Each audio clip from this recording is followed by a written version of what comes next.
Assalamualaikum warahmatullahi wabarakatuh. Perkenalkan, nama saya Muhammad Alifin Agung Fadil dengan NIM 23011122028. Di sini saya akan membuat video tentang resensi jurnal dari dosen pengampu kita, Birokrasi dan Governansi Publik, yaitu Dr. Alfiandri Esos MSI.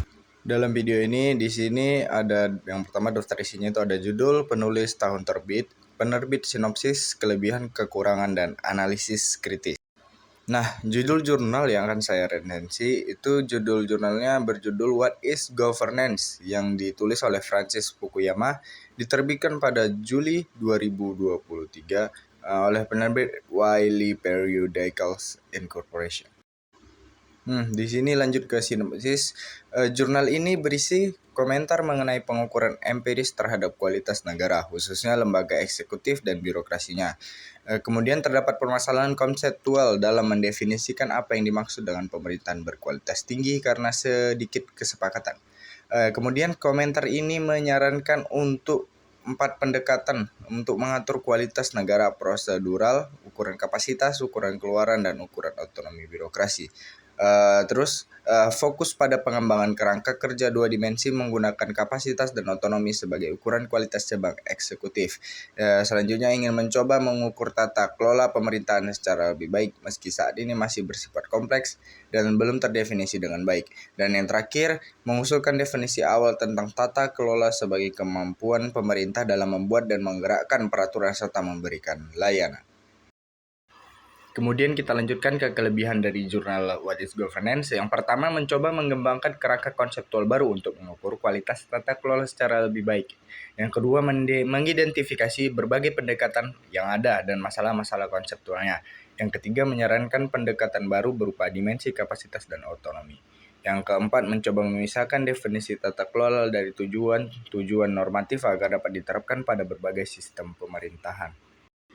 Kemudian kekurangan dari jurnal ini, yang pertama, belum ada penerapan empiris atas kerangka kerja dan definisi baru yang disarankan. Yang kedua, masih bersifat konseptual tanpa adanya validasi data. Yang ketiga, beberapa konsep dasar seperti kapasitas masih memerlukan penjelasan lebih lanjut. Yang keempat, belum mengatasi masalah integrasi unsur-unsur normatif dalam mendefinisikan tata kelola yang baik. Yang terakhir, hanya berfokus pada negara tanpa melihat unsur lain seperti masyarakat madani.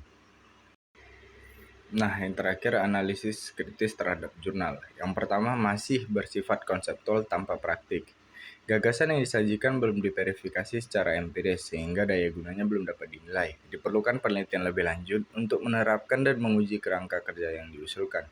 Yang kedua, memisahkan tata kelola dari tujuan normatif belum sepenuhnya memadai. Tata kelola tidak dapat dilepaskan sepenuhnya dari nilai-nilai substantif yang ingin dicapai. Integrasi unsur normatif perlu dilakukan untuk mendefinisikan tata kelola yang baik. Yang ketiga, fokus terlalu sempit pada negara sebagai satu-satunya lembaga tata kelola. Sebaiknya melihat peran berbagai aktor seperti masyarakat madani, swasta, dan antar lembaga lain. Yang terakhir, beberapa konsep kunci seperti kapasitas membutuhkan definisi yang lebih matang. Kapasitas tergantung konteks dan sulit diukur secara universal. Sekian yang bisa saya dapat sampaikan. Kurang dan lebihnya saya mohon maaf dan terima kasih kepada dosen pengampu Dr. Alfiandri Esos MSI yang telah mengajarkan kami berbagai ilmu tentang birokrasi dan governansi publik. Saya akhiri, wabillahi taufiq walhidayah. Assalamualaikum warahmatullahi wabarakatuh.